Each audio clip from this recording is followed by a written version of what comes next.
जय श्री कृष्ण चैतन्य प्रभु नित्यानंद श्री अद्वैत गदाधर शिवासादि गौर भक्त वृंद।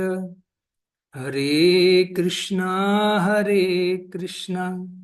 कृष्णा कृष्णा हरे हरे, हरे राम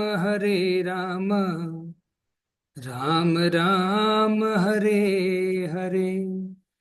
हरे कृष्णा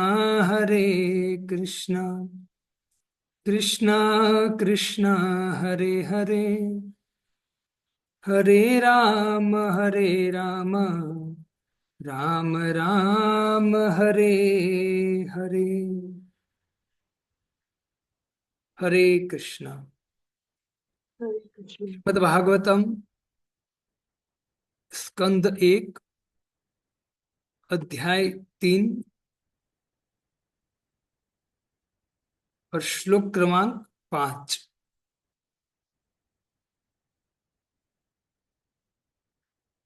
एतन्नानावताराणां निधानं बीजम् अव्ययम् यशांशांशेन युज्यन्ते देवतीर्यन्नरादय। एतन्नानावताराणां निधानं बीजम् अव्ययम् यस्यांशांशेन युज्यन्ते देवतीर्यन्नरादय। एतन्नानावताराणां निधानं बीजमव्ययम् यस्यांशांशेन युज्यन्ते देवतीर्यन्नरादय। अनुवाद। यह रूप अर्थात पुरुष का द्वितीय प्रागट्य ब्रह्मांड के भीतर नाना अवतारों का स्रोत तथा अविनाशी बीज है। इसी रूप के कणों तथा अंशों से देवता, मनुष्य इत्यादि विभिन्न जीव उत्पन्न होते हैं। हरे कृष्ण। भक्तों, हम पिछले श्लोकों में बहुत सुंदर तत्व, भगवत तत्व को जाने कि भगवान इस समस्त ब्रह्मांड को कैसे प्रकट करते हैं और ब्रह्मांड को चलायमान कैसे करते हैं, उसका कारण कौन है। तो थोड़ा सा एकदम कण मात्र हमने संक्षेप में श्रवण किया। प्रभुपाद जी पिछले श्लोक के तात्पर्य में एंड में देखिए, आप 3 लाइन है। प्रभुपाद जी कहते हैं कि अतएव केवल धैर्य तथा दृढ़ता से ही परम सत्य संबंधी दिव्य विषय तथा उनके विविध रूपों को संबंध में अनुभूति प्राप्त की जा सकती है। जो व्यक्ति धैर्य और दृढ़ता से धैर्य रखेगा, दृढ़ता रखेगा, तो जो हमने तत्व से श्रवण किया पिछले श्लोकों में वो हम समझ पाएंगे। इसी वक्त तो धैर्य और दृढ़ता बहुत आवश्यक है। बहुत बार होता है ऐसा कि हम श्रीमद् भागवतम श्रवण करते हैं, तो जब ध्रुव महाराज, प्रहलाद महाराज, युधिष्ठिर महाराज आदि भक्तों की लीला आती है तो हमको सुनने में बहुत आनंद आता है, अच्छा लगता है।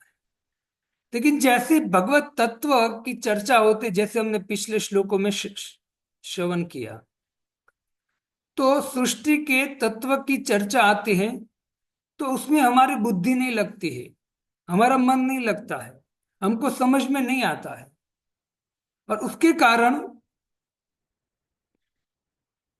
होता क्या है, उसके कारण हम सोचते हैं कि नहीं, ये समझ में नहीं आता है, छोड़ो। इससे हम तुरंत भागवतम क्लास सुनना बंद कर देते हैं, क्योंकि हमको समझ में नहीं आता है। लेकिन भक्तों, भले समझ में आए या न आए, श्रीमद् भागवतम ग्रंथ इतना दिव्य है क्योंकि साक्षात भगवान का स्वरूप है ना। आप खाली सुनते जाइए और समझने का खाली प्रयत्न कीजिए। ये जो ग्रंथ है आप खाली श्रवण करोगे और प्रयत्न करोगे सुनने का, जो ये भगवान का स्वरूप है साक्षात, उस वो साक्षात भगवान का स्वरूप होने के कारण वो आपको, वो देख रहे हैं कि एक भक्त को समझ में नहीं आ रहा है, फिर भी उनके अंदर इतनी श्रद्धा है कि वो मुझे ग्रहण कर रहा है, श्रीमद् भागवतम को ग्रहण कर रहा है। और ऐसी श्रद्धा को देखकर भगवान ऐसी कृपा करेंगे कि धीरे धीरे धीरे आगे चलकर आपको जो अभी समझ में नहीं आ रहा है वो अपने आप समझ में आ जाएगा। इससे भक्तों हमको धैर्य रखना बहुत जरूरी है। जो समझ में नहीं आ रहा है तो इसका मतलब ये नहीं है कि हम भागवत या गीता श्रवण करना ही सुन दे, बंद कर दे। नहीं, ऐसा नहीं होना चाहिए। दृढ़ता से कि नहीं, मुझे सुनना ही है, समझ में ना आए या आए, मुझे क्या करना है, सुनना है। क्योंकि करोड़ों जन्म से हमने भोग की वृत्ति हमारे में होने के कारण भक्तों हमारी बुद्धि बहुत डल हो चुकी है। काट लग गया है एक दृष्टि से देखे तो हमारी बुद्धि को। और उस बुद्धि को तीव्र बनाने के लिए हमको क्या करना पड़ेगा, बारंबार उसको अच्छी तरह से श्रवण करेंगे तो बुद्धि का ऊपर से जो काट है वो निकल जाएगा और बुद्धि शुद्ध हो जाएगी। तो यहाँ इस 5वें श्लोक में कहते हैं आगे कि यह रूप पुरुष का द्वितीय प्रागट्य ब्रह्मांड के भीतर नाना अवतारों का स्रोत तथा अविनाशी बीज है। जैसे कारणोदक्षय विष्णु है, उससे कौन प्रकट हुआ, गर्भोदक्षाय विष्णु। गर्भोदक्षय विष्णु। तो यहाँ गर्भोदक्षय विष्णु की बात हो रही, यह रूप पुरुष का द्वितीय प्रागट्य। मतलब कारणोदक्षय विष्णु जो पुरुष है उनका द्वितीय प्रागट्य है गर्भोदक्षय विष्णु। और वो कहते गर्भोदक्षय विष्णु जितने भी अवतार हो गए आगे उसका स्रोत कौन है, तो कहते गर्भोदक्षय विष्णु, ऐसा बोल रहे। क्योंकि गर्भोदक्षय विष्णु जो है वही शिरोदक्षय विष्णु के रूप में प्रकट हो गए आगे जाकर। इस रूप में कणों तथा अंशों से देवता, मतलब ये जो गर्भोदक्षय विष्णु है उनसे उनके कणों कणों से मतलब जीव, मनुष्य और देवता प्रकट हो गए। वो हम आगे श्रवण करेंगे, है ना। देवता, मनुष्य इत्यादि विभिन्न जीव उत्पन्न हो गए। इससे कभी भी हमको ऐसा नहीं सोचना चाहिए कि हम सब बंदर से आए हैं। नहीं, हम सब बंदर से नहीं आए। अब ये जब गर्भोदक्षाय विष्णु के द्वारा आगे सृष्टि होगी तो आपको पता चलेगा कि ब्रह्मा से कौन, ब्रह्मा से मरीचि प्रकट हुए, मरीचि से कश्यप प्रकट हुए और कश्यप से सूर्य प्रकट हुए और सूर्य से मनु प्रकट हुए। और मनु से जो सृष्टि होगी आगे उसको मनुष्य कहा जाता है। तो ये पूरा आगे वर्णन आएगा। ठीक है भक्तों, इसे एकदम धैर्य के साथ श्रवण कीजिए, श्रद्धा के द्वारा। ठीक है। अब ये जो यहां कहा गया है कि नाना अवतार, अब देखो ये लास्ट श्लोक है। उसके बाद जो आगे गर्भोदक्षय विष्णु, शिरोदक्षय विष्णु से जो आगे प्रागट्य होने वाले भगवान के अवतार, तो अवतार की चर्चा चालू हो जाएगी। तो हर दिन हम एक एक दो दो अवतारों का चर्चा करेंगे और भी शॉर्ट में करेंगे, क्योंकि आगे जाके भगवान के जो जो अवतार भगवान ने लिए हैं, 24 अवतार कलम श्रवण करेंगे, उन सबका विस्तार से वर्णन होगा। लेकिन सुद गोस्वामी ये विस्तार से वर्णन करने से पहले ये तीसरे अध्याय में भगवान के शॉर्ट में, संक्षिप्त में ये रूपों का वर्णन करेंगे। तो प्रभुपाद जी ने तात्पर्य बहुत बड़ा लिखा है और ये पूरा तात्पर्य हम पढ़ेंगे तो बहुत कुछ समझ जाएंगे इसमें से। ठीक है। तो मैं आपको एक बात बताना चाहता हूं, आप मुझे बताइए कि 6 प्रकार के अवतार की हमने चर्चा किया था। तो कोई एक भक्त, सबकी बात नहीं करूंगा, एक भक्त कोई जिसको पता हो 6 के 6 अवतार कौन कौन से हो, बता सकते एक भक्त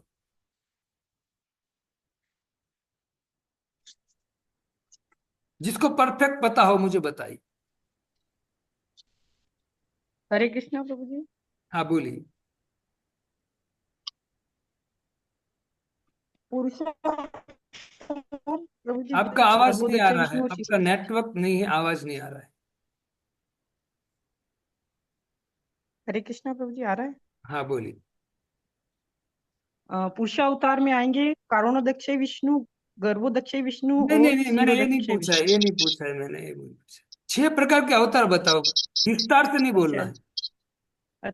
पुरुषावतार, लीला अवतार, गुणावतार, युगा अवतार, सक्तावेश अवतार और मनवंतर। हाँ, वेरी गुड, ये 6 प्रकार के अवतार है भक्तों। ये 6 प्रकार के अवतार। अब ये तात्पर्य में प्रभुपाद जी 6 के 6 अवतारों का वर्णन करेंगे, ठीक है। तो हम तात्पर्य पढ़ना स्टार्ट करते हैं, आप ध्यानपूर्वक श्रवण कीजिए।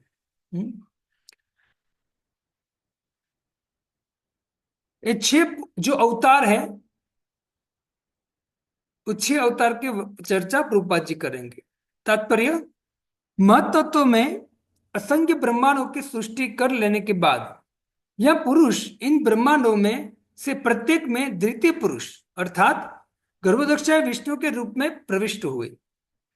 वहां पर जब उन्होंने देखा कि ब्रह्मांड भर में अंधकार ही अंधकार तथा अवकाश है, विश्राम के लिए कहीं कोई आश्रय नहीं है, तब उन्होंने अपने पसीने के जल से आधी ब्रह्मांड को भर दिया और स्वयं उसी जल में लेट गए।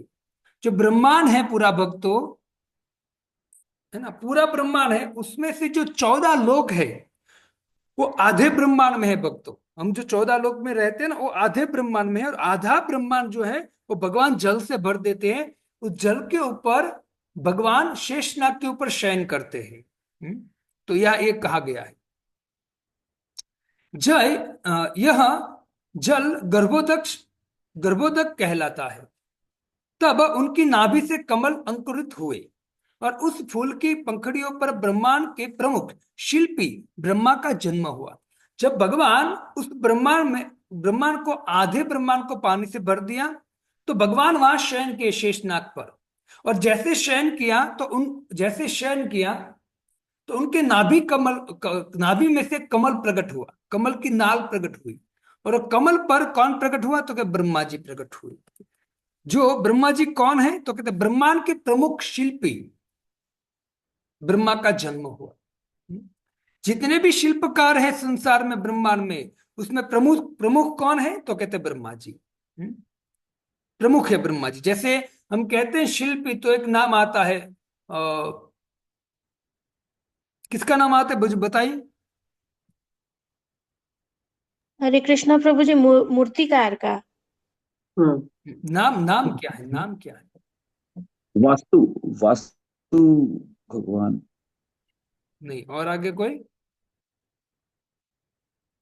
हरे कृष्णा प्रभु जी, विश्वकर्मा। हाँ, वेरी गुड, विश्वकर्मा का नाम आता है। ठीक है, देखिए विश्वकर्मा का भी प्रागट्य हम देखेंगे आगे जाके 4थे स्कंद में होगा, है ना। विश्वकर्मा का प्रागट्य ब्रह्मा से बहुत दूर जाके होता है विश्वकर्मा। जैसे विश्वकर्मा की जो जो लोहे का काम करता है, लकड़ी का काम करता है, लोग विश्वकर्मा की पूजा करते हैं।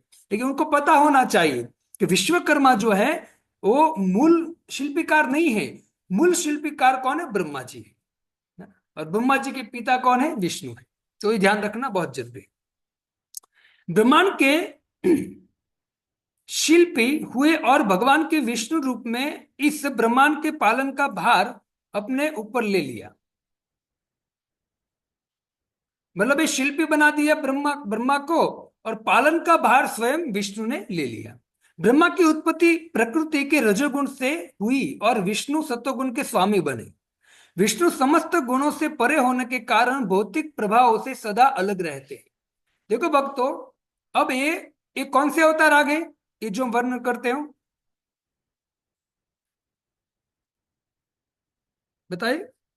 गुणावतार प्रभु जी। हाँ, वेरी गुड, गुणावतार। गुणावतार चालू हो गए। पहले पुरुषावतार की बात हुई, अब गुणावतार चालू कर दिया प्रभुपाद जी ने। कहते हैं कि ब्रह्मा जी रजोगुण से प्रकट हुए हैं और विष्णु सत्वगुण को धारण करते हैं, है ना, और समस्त गुणों से परे होने के कारण भौतिक प्रभाव से सदा अलग रहते। देखो भक्तों, विष्णु से भगवान, वही विष्णु ने क्या धारण किया? तो पुरुषावतार तो थे ही, वो पुरुषावतार में तीनों विष्णु आ गए, लेकिन गुणावतार में भी वही विष्णु वापस प्रकट हुए, सत्वगुण को धारण किया। वैसे देखा जाए तो प्रभुपाद जी कहते हैं कि जो विष्णु है उस तीनों गुण से परे है, लेकिन फिर भी सृष्टि को आगे बढ़ाने के लिए वही विष्णु सत्वगुण को धारण करते हैं। और सत्वगुण से क्या करते हैं, तो कहते हैं पूरे सृष्टि का भरण पोषण करते हैं भगवान। ऐसे एक एक शब्दों को ध्यान रखिए। इसकी व्याख्या पहले की जा चुकी है। ब्रह्मा से रुद्र अर्थात शिव उत्पन्न हुए, जो तमोगुण के स्वामी है। देखो भक्तों, ये शिव जो है वो ब्रह्मा जी से प्रकट हुए हैं। लेकिन एक बात दिमाग में डाल दीजिए आप कि भले ब्रह्मा की भृगुटी से शिव जी प्रकट हुए, लेकिन जो शिव जी है वो मूल सदाशिव है। और सदाशिव भगवान की सेवा, मतलब ये सृष्टि भगवान करना चाहते हैं, उनकी सेवा करने के लिए वही सदाशिव रुद्र शिव के रूप में से ब्रह्मा जी से प्रकट होते हैं। मतलब कभी ऐसा नहीं मान लेना चाहिए कि शिव से ब्रह्मा बड़े हैं, नहीं। शिव तत्व तो बहुत ऊंचा है, ब्रह्मा से तो बहुत ऊंचा, क्योंकि ब्रह्मा तो जीव कोटि में आते हैं, शिव जीव कोटि में नहीं आते हैं, याद रखना चाहिए, है ना। लेकिन शिव भगवान की सेवा करने के लिए और रुद्र रूप से ब्रह्मा जी से प्रकट होते हैं और तमोगुण को धारण करते हैं। क्यों? क्योंकि एक सृष्टि का प्रलय करने के लिए भगवान उनको सेवा देते हैं। ठीक है, ये याद रखना बहुत जरूरी है। जिस तरह से भगवान श्री राम की सेवा करने के लिए वही रुद्र ने हनुमान जी, है ना, हनुमान जी रुद्र का 11वां स्वरूप है, तो हनुमान जी के रूप में प्रकट हुए। तो भगवान की सेवा का जब मौका आता है तो शिव जी तुरंत प्रकट होते हैं किसी के माध्यम से। जैसे कभी हमको ऐसा नहीं मानना चाहिए कि शिव जी से ब्रह्मा जी बड़े हैं, नहीं। ब्रह्मा जी जीव कोटि में आते हैं, शिव जी जीव कोटि में नहीं आते, वो दिव्य लोक से है, उनको बोलते सदाशिव लोक, और वहां से वो यहाँ भगवान की सेवा के हेतु यहाँ प्रकट होते हैं। और तमोगुण वो स्वीकार करते हैं। तमोगुण स्वीकार करना मतलब ऐसा नहीं कि शिव जी तमोगुण में रहते हैं, नहीं। तमोगुण स्वीकार करते हो, तमोगुण में नहीं रहते हो। तमोगुण स्वीकार करते भगवान की सेवा है कि भाई तू तमोगुण स्वीकार कर, और तमोगुण स्वीकार करके तू इस सृष्टि का प्रलय कर। बाकी शिव जी भगवान के भक्त होने के कारण वो भी दिव्य स्वरूप में रहते हैं। लेकिन जब भगवान की सेवा की बात आती तो वो गुणा अवतार के रूप में आते हैं और तमोगुण को धारण करते हैं, है ना। इससे हमें शिव जी को समझने का बहुत प्रयत्न करना चाहिए। कोई व्यक्ति बोलता है कि इस्कॉन वाले शिव जी को तमोगुणी बताते हैं, नहीं। ऐसा आक्षेप करने की जरूरत नहीं इस्कॉन के ऊपर। इस्कॉन वाले शास्त्र की बात कहते हैं कि सही बात है, शिव जी ने तमोगुण धारण किया है। क्यों? क्योंकि भगवान की सेवा करने के लिए वो नित्य तमोगुण में नहीं रहते, याद रखना चाहिए, वो धारण करते तमोगुण। ठीक है, तो ये जो एक शास्त्र की एक बात होती है ना भक्तों, वो अलग अलग एंगल से देखा जाता है। इससे शास्त्र कहता है कि बुद्धि हमारे पास होनी बहुत आवश्यकता है ना। यशास्ति नास्ति बुद्धि स्वयं एवं शास्त्र एवं करोति की। स्वयं नहीं जैसे बुद्धि, जिसके पास अपनी बुद्धि नहीं है उनका शास्त्र भी क्या भला कर सकता है। इसे बुद्धिमान बनना बहुत जरूरी है भक्त। भगवान की इच्छा से संपूर्ण सृष्टि का संहार करते हैं। अतएव ये तीनों ब्रह्मा विष्णु तथा शिव गर्भदक्ष विष्णु के ही अवतार है। गर्भदक्ष विष्णु, ये तीनों विष्णु कहां से निकलते हैं? गर्भदक्ष विष्णु से।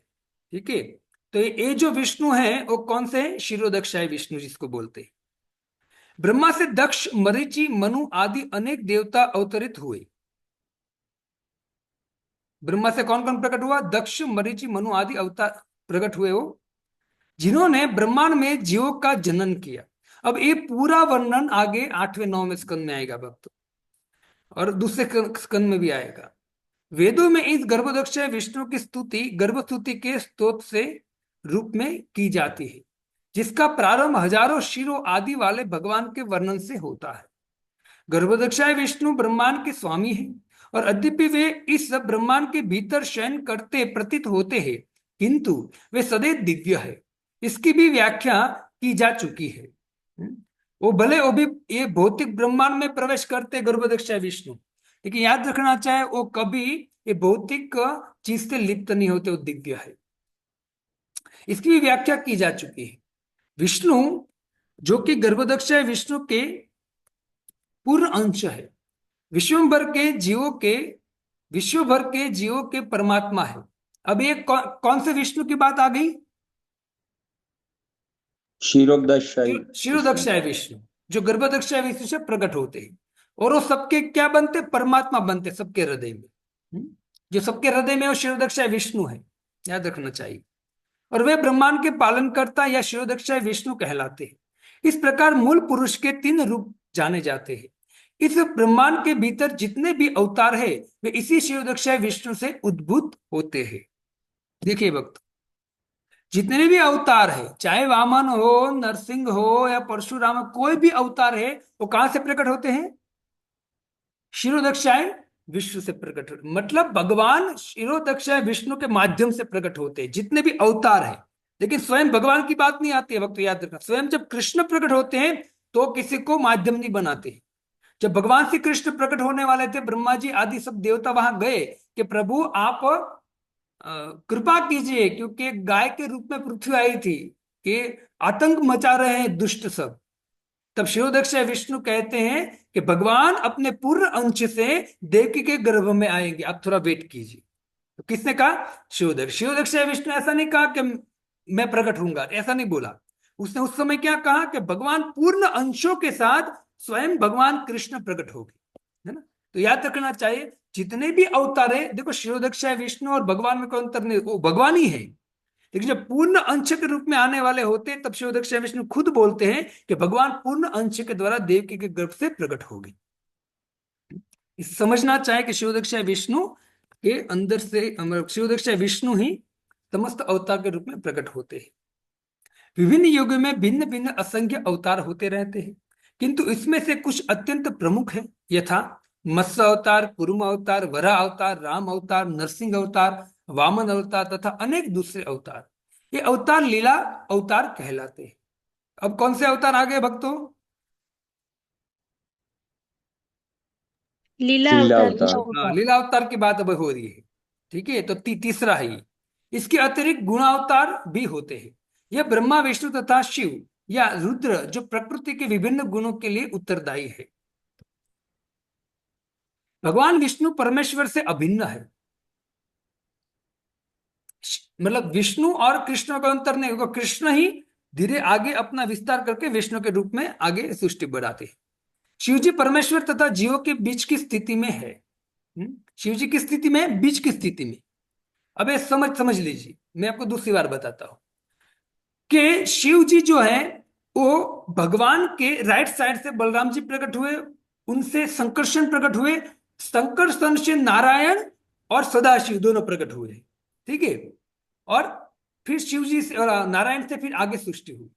तो शिव जी न तो जीव की कोटि में आते हैं न भगवत कोटि में आते हैं, बीच बीच की कोटि में आते हैं। उनको आप भगवान भी नहीं मान सकते और जीव भी नहीं मान सकते।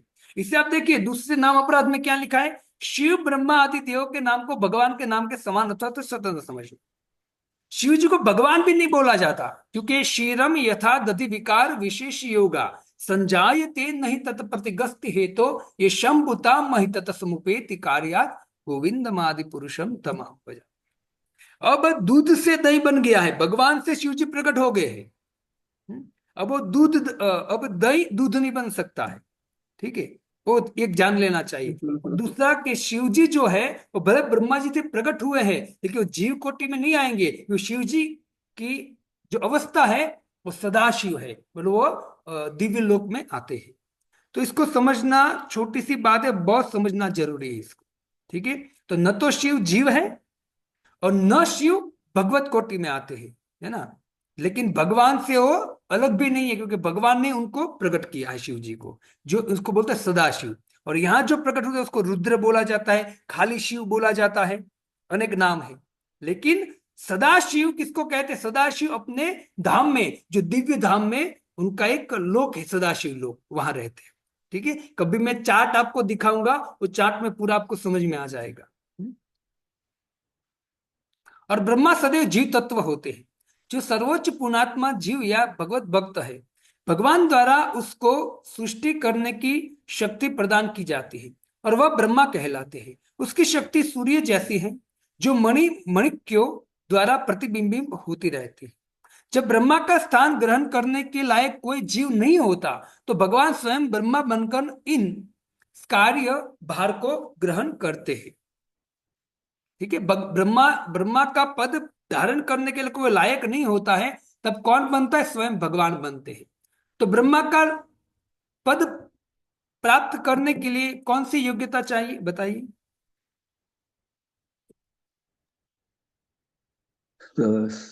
100 साल तक वर्णाश्रम धर्म का पालन जो करता है वो 100 ब्रह्मा साल बन तक वर्णाश्रम धर्म का परफेक्ट कोई पालन करे वो ब्रह्मा बन सकता है। और जो व्यक्ति, भगवान को ऐसा व्यक्ति कोई नहीं मिलता है, तो भगवान स्वयं ब्रह्मा बन जाते हैं, है ना भक्तों? याद रखना चाहिए हमें, स्वयं भगवान ब्रह्मा बन जाते हैं। इससे भक्तों, भगवान की जो सरकार है ना, वो इलेक्ट सरकार नहीं है। यहां तो कोई व्यक्ति इलेक्ट होता है तब जाके मतलब दिल्ली में सिलेक्ट होता है ना। लेकिन भगवान की दृष्टि में इलेक्शन की सरकार नहीं है, भगवान सिलेक्ट करते हैं। ये व्यक्ति ने 100 अश्वमेध यज्ञ किए, इसको इंद्र बनाओ।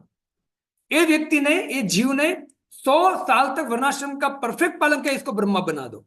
भगवान चॉइस करते हैं, है ना। भगवान चॉइस करते हैं देव देवता के। यदि आप भी ऐसे दिव्य गुण को प्रकट करोगे, हम भले सामान्य अभी जीव है, आप भी यदि भगवान की भक्ति करते करते कुछ ऐसा दिव्य गुण प्रकट करोगे, तो भगवान भी आपको ऐसी पोस्ट पर बिठा देंगे। ठीक है, लेकिन जो भगवान के भक्त होते हैं पोस्ट को नहीं चाहते। भगवान के भक्त क्या चाहते हैं? भगवान का सानिध्य चाहते हैं। तो हम भी ब्रह्मा बन सकते, हम भी इंद्र बन सकते, और बन चुके होंगे, हमको क्या पता। हम भी इंद्र बन चुके होंगे, ब्रह्मा बन चुके होंगे, तो करोड़ों जन्म से भटक रहे हैं हम। हमारा भी शायद आ गया होगा नंबर।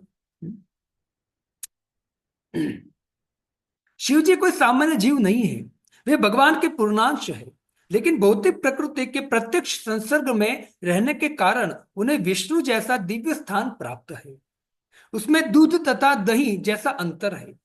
यो तो दही दूध ही है, फिर भी वह दूध के स्थान पर उपयोग में नहीं लाया जा सकता है।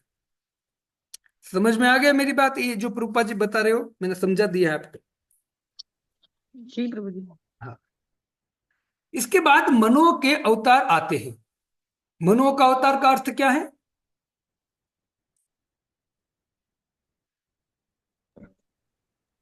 मनवंतर।